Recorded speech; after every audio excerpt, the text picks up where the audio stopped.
എപ്പിസോഡിന്റെ സ്റ്റാർട്ടിങ്ങിൽ യാവും ക്യുവാനും ഒരുമിച്ചിരുന്ന് ഡിന്നർ കഴിക്കുകയാണ്. ഈ പുതിയ കേസിനെ കുറിച്ച് എനിക്ക് കുറച്ച് ഡൗട്ട്സ് ഉണ്ട്, ഞാൻ ഇപ്പോൾ ചോദിച്ചോട്ടെ എന്ന് അവൾ അവനോട് ചോദിക്കുന്നു. അവരിങ്ങനെ കേസിനെ കുറിച്ച് ഡിസ്കസ് ചെയ്യാണ്. യാവ് പറയുന്നത് കേൾക്കുമ്പോൾ ആ സെലിബ്രിറ്റി ക്ലയൻ്റായ ബായുമായി യാവ് ഇപ്പോൾ ഇമോഷണലി അറ്റാച്ച്ഡ് ആണെന്ന് അവന് മനസ്സിലാകുന്നു. കാരണം വെറുമൊരു ലോയറിനെ പോലെയല്ല യാവ് സംസാരിക്കുന്നത്. അവൻ അവളെ വഴക്കു പറയുന്നു. നിന്റെ ഈ ബിഹേവിയർ ഒട്ടും പ്രൊഫഷണൽ അല്ല. നിന്റെ ലൈഫിൽ ഒരുപാട് ക്ലയൻറ്റ്സ് വരും. ചിലവർ ഇന്നസെൻ്റ് ആയിരിക്കും, ചില ആളുകൾ വിക്ടിം ആയിരിക്കും. പക്ഷേ നമ്മൾ ആ കാര്യത്തിൽ വറിയേണ്ട ആവശ്യമില്ല. നിനക്കെങ്ങനെ പറയാൻ പറ്റും അവളുടെ ഹസ്ബൻഡ് ഒരു മോശം ആളാണെന്ന്?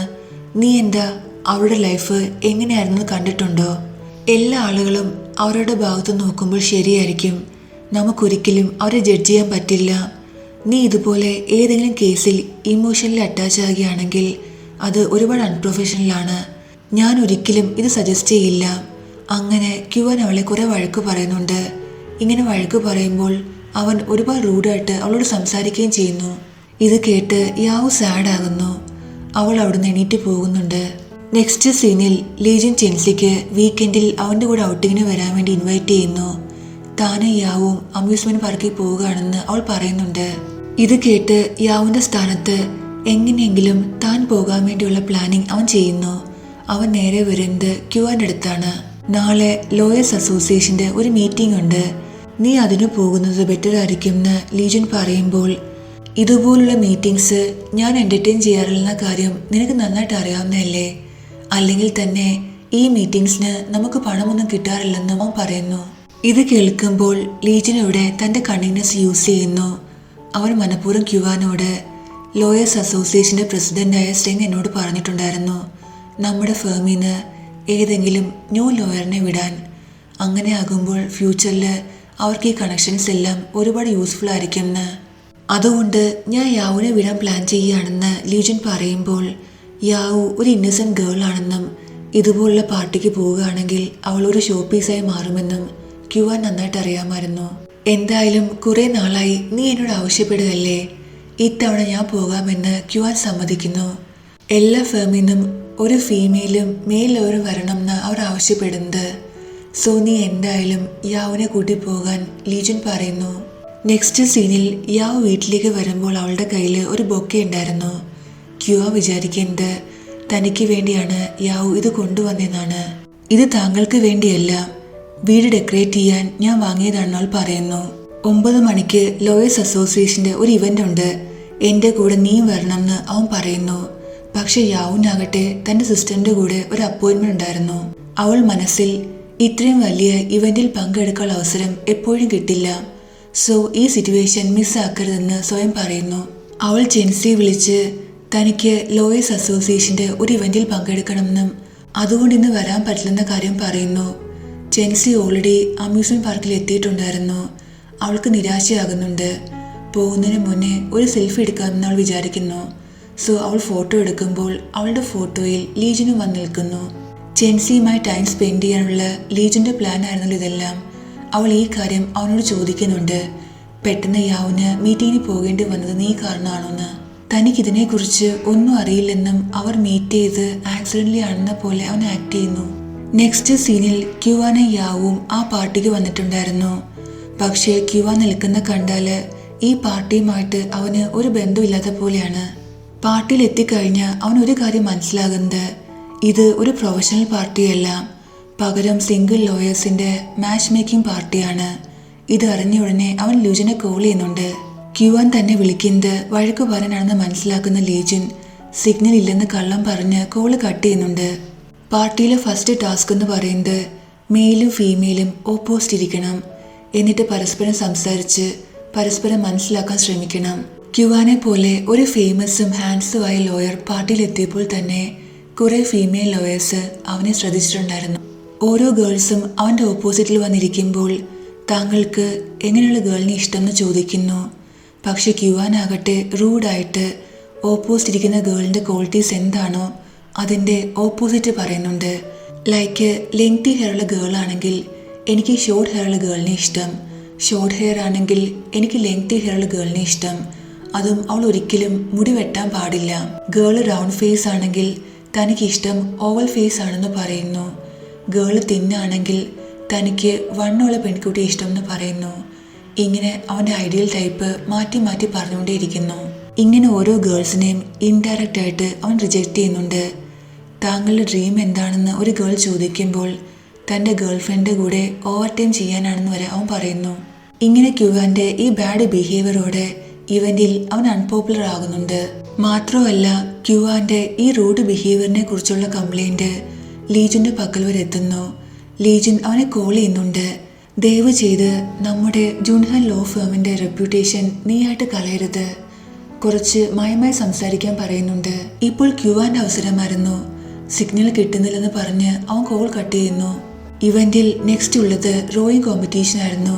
പെയറായിട്ടാണ് ഈ കോമ്പറ്റീഷൻ ചെയ്യേണ്ടത്. ക്യുവാൻ്റെ ഈ റൂഡ് ബിഹേവിയർ കാരണം അവനുമായി ടീം ഉണ്ടാക്കാൻ ആർക്കും താല്പര്യം ഉണ്ടായിരുന്നില്ല. യാവുൻ്റെ അടുത്ത് 2 പേർ വരുന്നുണ്ട്. തങ്ങളുമായി ടീം ഉണ്ടാക്കാൻ പറയുന്നു. അപ്പോൾ ക്യുവാൻ അവളെ അടുത്തേക്ക് വിളിച്ച് തൻ്റെ കൂടെ ടീം ഉണ്ടാക്കാൻ പറയുന്നു. യാവു ആദ്യം സമ്മതിക്കുന്നില്ല. നമ്മൾ മറ്റു ഫേമുമായിട്ട് ഇൻട്രാക്ട് ചെയ്യാണ് വേണ്ടതെന്ന് പറയുന്നു. നിന്റെ ഇയറിൻ്റെ ബോണസ് നിനക്ക് വേണ്ടെന്ന് തോന്നുന്നു പറഞ്ഞ് അവനവളെ ഭീഷണിപ്പെടുത്തുന്നു. മറ്റു വഴിയൊന്നും ഇല്ലാതെ അവൾക്ക് അവനുമായി ടീം ഉണ്ടാക്കേണ്ടി വരുന്നു. നെക്സ്റ്റ് സീനിൽ ഇവിടെ യാവു ആവട്ടെ തൊഴിഞ്ഞ് കൈവേദനിക്കുന്നു.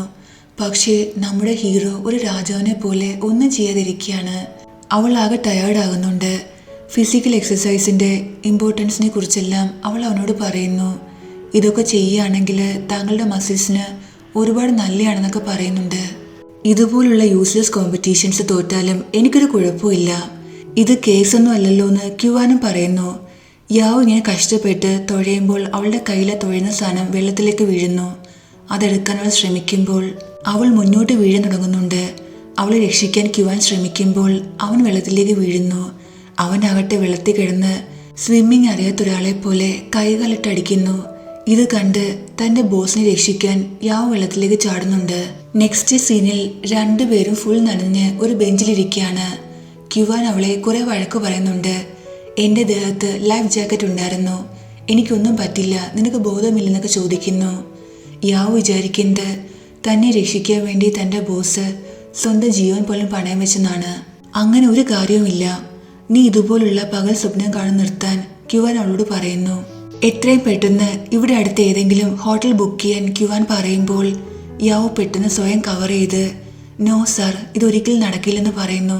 നീ എന്തൊക്കെ ചെയ്താലും എൻ്റെ ബ്യൂട്ടി സ്റ്റാൻഡേർഡ് നിന്നെ പോലെയല്ല, ഞാനിവിടെ ഡ്രസ്സ് ചേഞ്ച് ചെയ്യുന്ന കാര്യം പറഞ്ഞെന്ന് ക്യുവാൻ പറയുന്നു. അതേസമയം ലീജിനാണ് കാണിക്കുന്നത്.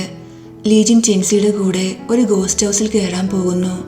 ലീജിനാകട്ടെ നല്ല പേടിച്ചാണ് കയറുന്നത്.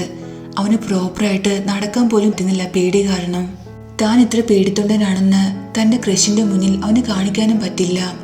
സോ അവൻ ആക്ട് ചെയ്യുന്നത് ചെൻസി പ്രൊട്ടക്റ്റ് ചെയ്യാൻ അവൻ പോകുന്ന പോലെയാണ്. പക്ഷെ അവനാകട്ടെ ചെൻസിയുടെ കൈ മുറുക്കെ പിടിക്കുന്നുണ്ട്. അവളെ പ്രൊട്ടക്റ്റ് ചെയ്യുന്ന രീതിയിൽ ഓരോ ഹൊറർ സാധനം കാണുമ്പോഴും അവൻ ഒരുപാട് പേടിക്കുന്നു.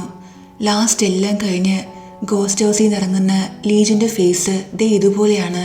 ചെൻസി അവനോട് നിന്നെക്കുറിച്ച് ഞാൻ ഒരുപാട് ഗോസിപ്പ് കേട്ടിട്ടുണ്ട്, നിന്റെ ഫീമെയിൽ ക്ലയൻസിനിടയ്ക്ക് നീ ഒരുപാട് പോപ്പുലർ ആണെന്ന് കേട്ടു എന്ന് അവൾ പറയുന്നു. ഇതെല്ലാം എന്നെക്കുറിച്ച് മിസ്അണ്ടർസ്റ്റാൻഡിംഗ് ആണ്. നമുക്കിടയിൽ അന്ന് രാത്രി സംഭവിച്ച കാര്യത്തിന് റെസ്പോൺസിബിലിറ്റി ഏറ്റെടുക്കാൻ ഞാൻ തയ്യാറാണെന്ന് അവൻ പറയുന്നു. അതിനെക്കുറിച്ച് അവർ കൂടുതൽ സംസാരിക്കുന്നതിന് മുന്നേ തന്നെ അവന് ക്യുവാൻ്റെ കോള് വരുന്നു. തൻ്റെ വില്ലയിൽ പോയി തൻ്റെ ഒരു ഡ്രസ്സ് കൊണ്ടുവരാനും ഒരു ഫീമെയിൽ ഡ്രസ്സ് വാങ്ങിക്കൊണ്ട് വരാനും ക്യുവാൻ അവനോട് പറയുന്നു. ചെൻസി അടുത്തുണ്ടായിരുന്ന കാരണം ഇതെല്ലാം അവൾ കേൾക്കുന്നുണ്ട്. ഒരു ഫീമെയിലിൻ്റെ ഡ്രസ്സ് ഇവൻ വാങ്ങാൻ പോകുന്ന അറിയുമ്പോൾ അവളാകട്ടെ മനസ്സിൽ എന്തൊക്കെയോ ആലോചിക്കുന്നു. ലീജൻ ആകട്ടെ സർപ്രൈസ് ആകുന്നുണ്ട്. ക്യുവാൻ എന്ത് ചെയ്തിട്ടായിരിക്കും ഒരു എക്സ്ട്രാ ഡ്രസ്സിൻ്റെ അവൻ ആവശ്യം, കൂടെ ഫീമെയിലിൻ്റെ ഡ്രസ്സും. ഇവനിത് ചോദിക്കുന്നുണ്ടെങ്കിലും ക്യുവാൻ കാര്യമായിട്ടൊന്നും പറയാതെ കോള് കട്ട് ചെയ്യുന്നു. പ്ലീസ് നീ എന്നെ മിസ്അണ്ടർസ്റ്റാൻഡ് ചെയ്യരുത്, നെക്സ്റ്റ് ടൈം ഞാൻ എല്ലാ കാര്യങ്ങളും പറയാമെന്ന് പറഞ്ഞ് ലീജൻ അവിടുന്ന് പോകുന്നു. നെക്സ്റ്റ് ഹോട്ടൽ സീനാണ് കാണിക്കുന്നത്. യാവു ഫ്രഷായി ഒരു ബാത്റൂം ധരിച്ച് വെളിയിലേക്ക് വരുന്നു. ക്യുവാൻ വാഷ്റൂമിലേക്ക് പോകാൻ തുടങ്ങുമ്പോൾ സർ, താങ്കൾ ആദ്യം ഷർട്ട് ചേഞ്ച് ചെയ്തിട്ട് പോകാൻ അവൾ പറയുന്നുണ്ട്. നീ എന്നെ ടച്ച് ചെയ്തെന്ന് പറഞ്ഞ് അവൻ മാറി നിൽക്കുന്നു. താങ്കൾ എന്തിനാ ഇങ്ങനെ റിയാക്ട് ചെയ്യുന്നത്? താങ്കൾ ഇത്രയും ഷൈ പേഴ്സൺ ആണെന്ന് എനിക്ക് അറിയില്ലായിരുന്നു. ഞാൻ വിചാരിച്ചത് ബോസിന് ഒരുപാട് എക്സ്പീരിയൻസ് ഉണ്ടെന്നാണെന്ന് അവൾ പറയുന്നു. ക്യുവാൻ ബാത്ത് ചെയ്യുമ്പോൾ ആരോ ഡോറ് നോക്ക് ചെയ്യുന്നു. യാവു തുറക്കാൻ വേണ്ടി പോകുമ്പോൾ ക്യുവാൻ ഓടി വന്ന് അവളെ റൂമിൽ അടയ്ക്കുന്നുണ്ട്. എന്നിട്ട് അവൻ വന്ന് ഡോറ് തുറക്കുന്നു. ലീജിനോട് വേഗം ഡ്രസ്സ് എന്നിട്ട് പോകാൻ പറയുമ്പോൾ നീ എന്താ ഇത് ധരിച്ചിരിക്കുന്നത്, നീ യാവുവിനെ എന്താ ചെയ്തതെന്ന് ചോദിച്ച് അവൻ അകത്തേക്ക് വരുന്നു. എൻ്റെ ടേസ്റ്റ് അത്രയ്ക്ക് ബാഡ് അല്ലെന്ന് ക്യുവാൻ പറയുമ്പോൾ അത് ശരി, അങ്ങനെയാണെങ്കിൽ നിന്റെ ടേസ്റ്റ് എന്താണെന്ന് ചോദിച്ച് യാവുയ വെളിയിലേക്ക് വരുന്നു. എൻ്റെ ബ്യൂട്ടി സ്റ്റാൻഡേർഡ് വരെ എത്താൻ നിനക്ക് ഒരിക്കലും പറ്റില്ലെന്ന് ക്യുവാൻ പറയുന്നുണ്ട്. നിങ്ങൾ രണ്ടുപേരും ഇങ്ങനെ ഫൈറ്റ് ചെയ്ത് നിർത്തിയിട്ട് കാര്യം എന്താണെന്ന് പറ. നിങ്ങൾ എന്താ ഈ ഡ്രസ്സ് ധരിച്ചിരിക്കുന്നതെന്ന് അവൻ ചോദിക്കുമ്പോൾ ഒരു ഇഡിയറ്റ് ഗേള് എന്നെ വെള്ളത്തിൽ തള്ളിയിട്ടുവെന്ന് ക്യുവാൻ പറയുന്നു. ആ ഇഡിയറ്റ് ഗേള് നിന്റെ ജീവൻ രക്ഷിച്ചുവെന്ന് യാവുയാൻ പറയുന്നുണ്ട്. അപ്പോൾ നീ ഇഡിയറ്റ് ആണെന്ന് നീ സമ്മതിച്ചു എന്ന് ക്യുവാൻ ചോദിക്കുന്നു. നിങ്ങൾ രണ്ടുപേരും ഫൈറ്റ് ചെയ്ത് നിർത്തിയിട്ട് ഡ്രസ്സ് ചേഞ്ച് ചെയ്യാൻ പറഞ്ഞ് ലീജിൻ അവർക്ക് ഡ്രസ്സ് കൊടുക്കുന്നുണ്ട്. ഇന്നത്തെ ഈ കാര്യം ആരോടും പറയരുതെന്ന് ക്യുവാൻ ലീജിനോട് വാൺ ചെയ്യുന്നു. ഓക്കെ എന്ന് പറഞ്ഞ് അവനവിടുന്ന് പോകുന്നുണ്ട്. ക്യുവാൻ അപ്പോൾ സ്നീസ് ചെയ്യുന്നു. യാവു തന്റെ മൂക്കടച്ച് എനിക്ക് ഇൻഫെക്ഷൻ തരരുതെന്ന് പറയുന്നു. നെക്സ്റ്റ് ഡേ ഓഫീസിൽ ക്യുവാന് മാത്രമല്ല യാവുനും കോൾഡ് ആയിട്ടുണ്ടായിരുന്നു. ഈവനിങ്ങിൽ യാവു വീട്ടിലിരുന്ന് തൻ്റെ കോൾഡിന് ജിഞ്ചർ ടീ കുടിക്കുകയാണ്. അപ്പോൾ ക്യുവാൻ അവിടേക്ക് വരുന്നു. അവൾ അവനും ജിഞ്ചർ ടീ ഓഫർ ചെയ്യുന്നുണ്ട്. തനിക്ക് വേണ്ടെന്ന് അവൻ ആദ്യം പറയുന്നു. പക്ഷെ കുറച്ച് കഴിഞ്ഞിട്ട് തനിക്ക് തരാൻ പറയുമ്പോഴേക്കും യാവു ഫുൾ കുടിച്ചിട്ടുണ്ടായിരുന്നു. അവരിങ്ങനെ ഓരോ കാര്യങ്ങൾ ഡിസ്കസ് ചെയ്യാണ്. അപ്പോൾ വെളിയിൽ നിന്ന് ഒരു ഗേളിൻ്റെ സൗണ്ട് കേൾക്കുന്നു.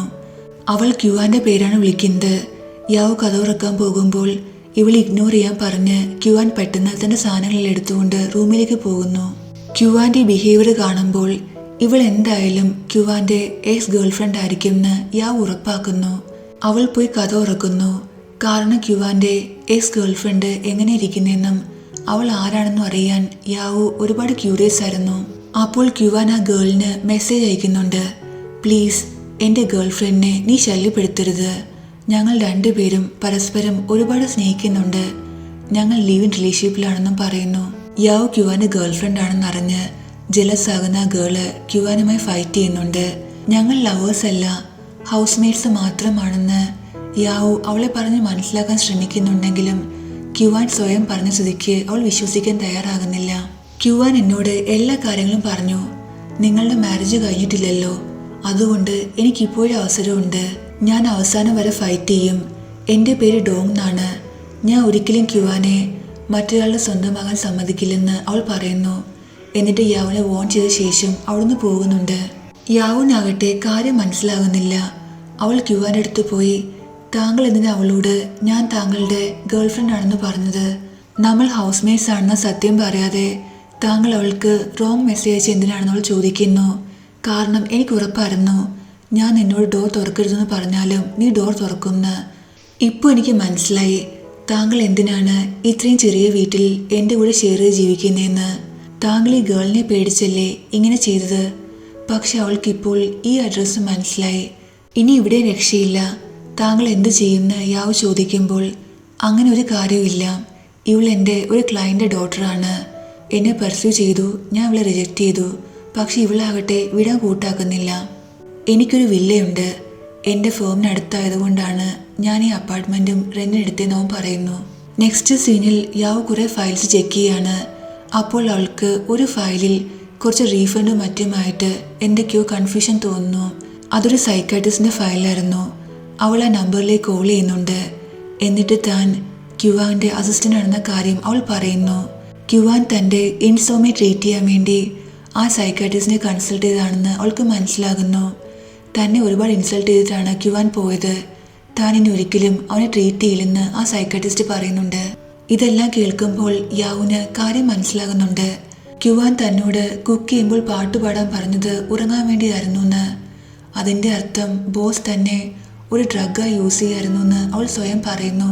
ക്യുവാൻ അപ്പോൾ അവളുടെ ഡോറിൻ്റെ ഫ്രണ്ടിൽ വന്ന് എനിക്കിന്ന് കുറച്ച് ഇമ്പോർട്ടൻ്റ് ഫയൽസ് നോക്കാനുണ്ട്, നീ അതുകൊണ്ട് മിഡ് നൈറ്റ് ഡിന്നർ ഉണ്ടാക്കണമെന്ന് പറയുന്നു. പക്ഷെ യാവു ആകട്ടെ മനഃപൂർവ്വം പോയി കുക്ക് ചെയ്യുന്നു. ആ പാട്ടും പാടുന്നുണ്ട്. അതിനുശേഷം അവൾ വന്ന് നോക്കുമ്പോൾ ക്യുവാൻ ഉറങ്ങിയിട്ടുണ്ടായിരുന്നു. ബോസ് സത്യത്തിൽ ഉറങ്ങി. ഞാൻ ഈ സിറ്റുവേഷൻ നന്നായി യൂസ് ചെയ്യണമെന്ന് അവൾ സ്വയം പറയുന്നു. നെക്സ്റ്റ് മോർണിംഗിൽ ക്യുവാൻ ലേറ്റായിട്ട് എണീക്കുന്നത്. അവൻ ദേഷ്യത്തിൽ വെളിയിൽ വന്ന്, നീ എന്തിനാ ഇന്നലെ മിഡ് നൈറ്റ് ഡിന്നർ ഉണ്ടാക്കിയെന്ന് അവൻ ചോദിക്കുന്നു. അത് ഞാൻ എനിക്ക് വേണ്ടി ഉണ്ടാക്കിയതാണെന്ന് അവൾ പറയുമ്പോൾ, നെക്സ്റ്റ് ടൈമിൽ ഞാൻ ഉണ്ടാക്കരുതെന്ന് പറയുകയാണെങ്കിൽ നിനക്ക് വേണ്ടിയും നീ ഉണ്ടാക്കരുതെന്ന് അവൻ പറയുന്നു. എന്നിട്ട് അവിടുന്ന് പോകുന്നുണ്ട്. നെക്സ്റ്റ് സീനിൽ എംപ്ലോയീസ് എല്ലാം ഗോസിപ്പ് ചെയ്യാണ്. ഒരു എംപ്ലോയി യാവിൻ്റെ അടുത്ത് വന്ന്, ഈ ഇടയായിട്ട് ബോസിന് എന്തൊക്കെയോ വ്യത്യാസമുണ്ട്. ആദ്യമായിട്ടാണ് ഉറങ്ങിയ കാരണം ബോസ് ഒരു മീറ്റിങ്ങിൽ ലേറ്റ് ആകുന്നത്. ബോസിനെ ഡീപ്പ് സ്ലീപ്പിൽ ഞാൻ ഇതുവരെ കണ്ടിട്ടില്ലെന്നും അവൻ പറയുന്നു. ഇതെല്ലാം കേട്ട് യാവു ഒരു മിസ്റ്റീരിയസ് സ്മൈൽ ചെയ്യുന്നുണ്ട്. അന്ന് ഓഫീസിൽ ക്യുവാനെ കാണാൻ ആ സെലിബ്രിറ്റിയുടെ ഹസ്ബൻഡ് മിസ്റ്റർ ഷൂ വന്നിട്ടുണ്ടായിരുന്നു തൻ്റെ ലോയറിൻ്റെ കൂടെ. സെറ്റിൽമെൻറ്റിനെ കുറിച്ച് ഡിസ്കസ് ചെയ്യാൻ. നിങ്ങൾ ആവശ്യപ്പെടുന്ന അലിമണി തരാൻ ഞാൻ തയ്യാറാണ്. പക്ഷേ ഞങ്ങളുടെ ഈ കേസ് ന്യൂസിൽ വരരുത്. വരികയാണെങ്കിൽ ഭാഗ്യ തന്നെയായിരിക്കും അതിൻ്റെ ബുദ്ധിമുട്ട്. അലിമണിയായി തൻ്റെ വൈഫിന് എന്തോ കൊടുക്കാൻ തയ്യാറാണെന്ന കാര്യം ഒരു ഫയലിലാക്കി മിസ്റ്റർ ഷൂ ക്യുവാൻ്റെ കൊടുക്കുന്നു. ഈ കേസ് കോർട്ടിൽ വരാതെ സോൾവ് ആക്കണം എന്നായിരുന്നു മിസ്റ്റർ ഷൂവിൻ്റെ ആവശ്യം. സെറ്റിൽമെൻറ്റായി എന്നു കൊടുക്കാൻ ഞാൻ തയ്യാറാണെന്ന് അദ്ദേഹം പറയുന്നുണ്ട്. ക്യുവാൻ ആ ഫയൽ വായിച്ച ശേഷം, നിങ്ങൾ ഇതിൽ പറയുന്ന കാര്യങ്ങളെല്ലാം സാറ്റിസ്ഫാക്ടറി ആണ്, പക്ഷേ ഞങ്ങൾ ഇതിന് വില്ലിങ് അല്ലെന്ന് അവൻ പറയുന്നു. കോർട്ടിലെത്താതെ ഒരു സെറ്റിൽമെൻറ്റിന് ഞങ്ങൾക്ക് താല്പര്യമില്ലെന്നാണ് ക്യുവാൻ പറയുന്നത്.